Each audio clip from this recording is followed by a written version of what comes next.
काय सांगाल आपण राजे, आज आपण दिलेले उमेदवार विजयी झाले आहेत नगराध्यक्ष पदासाठी?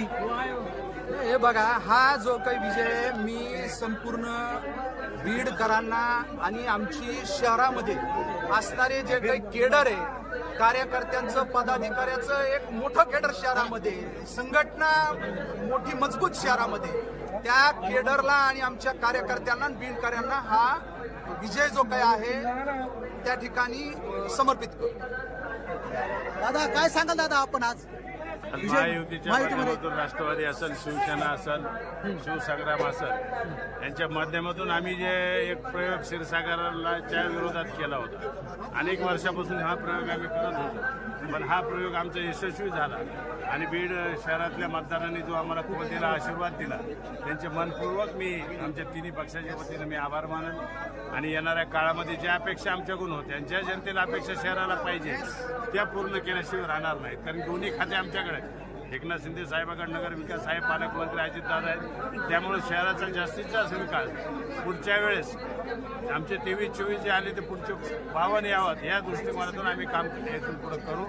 आणि जे आम्हाला मतदारांनी आशीर्वाद दिलाय त्यांचे पुन्हा एकदा मी आभार मानेन. धन्यवाद. तुमची सेवा करण्यासाठी आम्ही तातडीने प्रयत्न करू. खूप आरोप प्रत्यारोप होत होते, टीकाही होत होती, यावर आपण काय सांगाल? अहो, माननीय मुख्यमंत्री फडणवीस साहेब बीडमध्ये आले, ते विकासावर बोलले, त्यांनी राष्ट्रवादी काँग्रेसवर टीका केली नाही, काही नाही, संवैधानिक प्रकारे सभा घेऊन ती गेले. पण ज्याची अवकात नाही त्या लोकांनी पार्सल, अजितदादावर टीका, कुठं डिझाईन बॉक्स वापस पाठवा. अरे बाबा, तू जेव्हा राजकारणात आलास त्यावेळेसपासून तुला बुक्काच आहे ना, गुलालाची त्यांची भेट आहे का? राजकारणामध्ये सुसंस्कृतपणा ठेवा. आम्हाला वाटलं डॉक्टर आहे काय ते हुशार असेल, हे जनावराचा डॉक्टर आहे काय? हा, भेटेसारखं काही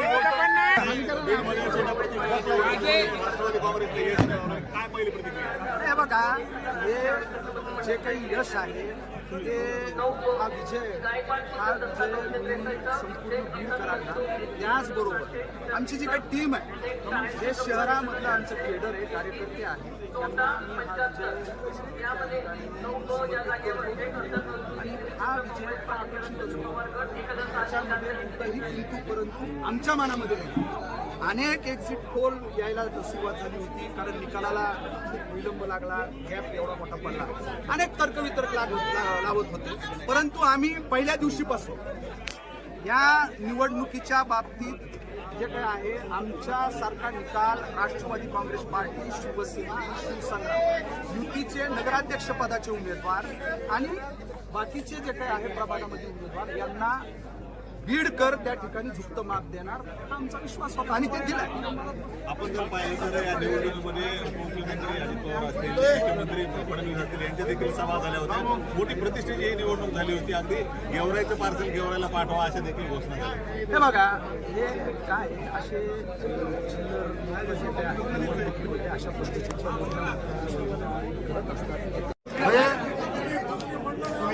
वय किती, तुमचा कार्यक्रम काय? अहो, तुम्हाला 40 वर्ष या पक्षानं सांभाळलं, रंकाचं राव केलं, पण आम्ही रावाचं पुन्हा आम्ही रंग केलं. तुम्ही विधानसभेला तुम्हाला एवढी सगळ्या बाजूनं मदत केली आमच्या पक्षानं, कार्यकर्त्यांनी, आणि तुम्ही काय रात्रीच सोडून गेलात.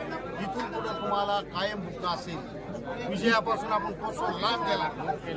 कारण का, तर तुम्ही ज्यावेळेस जनतेवर बी टीका, कार्यकर्त्याला धोका देतात आणि नेत्याचा विश्वासघात करतात, त्या अर्थी तुमचं कुलूप आता घराला लागलेलं आहे. तुम्ही आपला धंदा उद्योग करा आणि या बीड मधल्या मायबाप जनतेचे पक्षाच्या वतीनं अत्यंत